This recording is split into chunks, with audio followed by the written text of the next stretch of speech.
Hey everyone. Okay. Uh, Apologies if you can hear my space heater that is well positioned right at my feet. It is a chilly winter wonderland outside today. But I wanted to talk through every Monday we get a report on our text and call volumes to our practice. Now, in pediatric DPC, we spend a lot of our time doing text messages because, frankly, there's a lot of things that we can handle over text message where then patients don't have to come into the office, and we love it and they love it, and it works great. Right now, we're in the super thick of winter influenza, so I thought this would give you a good picture of a pediatric practice. We have around 700 members, and just what the volume looks like of the texting and the calls. And so what you'll see here, first and foremost, is our SMS rates received. Monday is always a big day for messages because, as you can see, Sunday is not a big day for messages.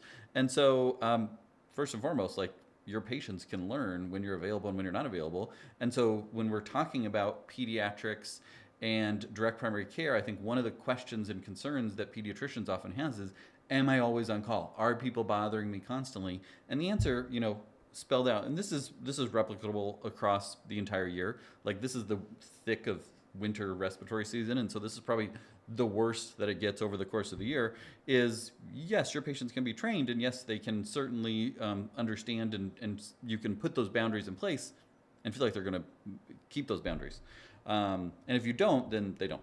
And so you can see here, this is 151 incoming, or no, the blue is text messages that are inbound, so messages to us, which is 154, which does seem like a lot.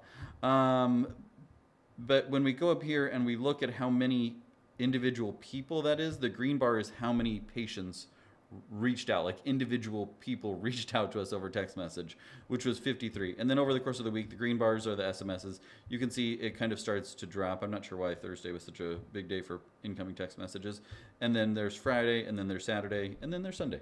And so some of these messages, just to give a caveat of the return messages, like, that's 53 people. So we exchange a couple messages to go back and forth, like, oh, how long have they been sick? Can you send us a picture of a rash? Those sorts of things. And then we also have the after hours text messages that automatically go out and get counted as an outbound of, hey, we're not open right now. Leave us a message. If this is an emergency, call 911 or go to the ER. If this is something that can wait till morning, just leave it here as a text message. If you want to schedule an appointment, here's the link to schedule an appointment. Those are all the things that kind of keep us from constantly feeling like we have to keep up on our text messages and all that sort of thing. And the other interesting point that I'll kind of dive into on this is our text message versus call rates. So here is just a typical Monday, which is certainly our busiest day for text messages and also our busiest day for calls. 53 different people text messages us versus 18 that called. And so certainly patients, parents, really like the ability to text message because they do that much more regularly.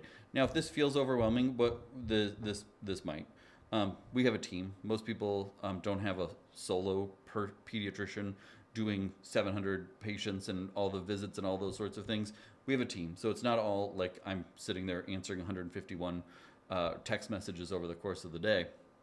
We also kind of batch it. So we don't respond instantly to text messages, but every hour we'll like take a few minutes, catch up on where we're at. If we have time between that, we will do that for sure.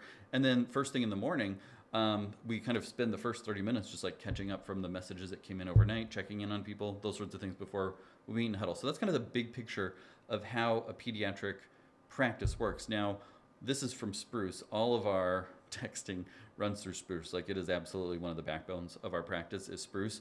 And what that does is it allows us to all answer text messages. They're not coming like directly to my phone. I do have the Spruce app on my phone. I was gonna grab my phone. I don't need to. You know what a phone looks like. Like, they come into the Spruce app on my phone, so I can respond to them straight from my phone without having to get on the computer. But I can also respond on the computer, which makes it much faster to text message people back, and those sorts of things. And so hopefully that gives you a sense.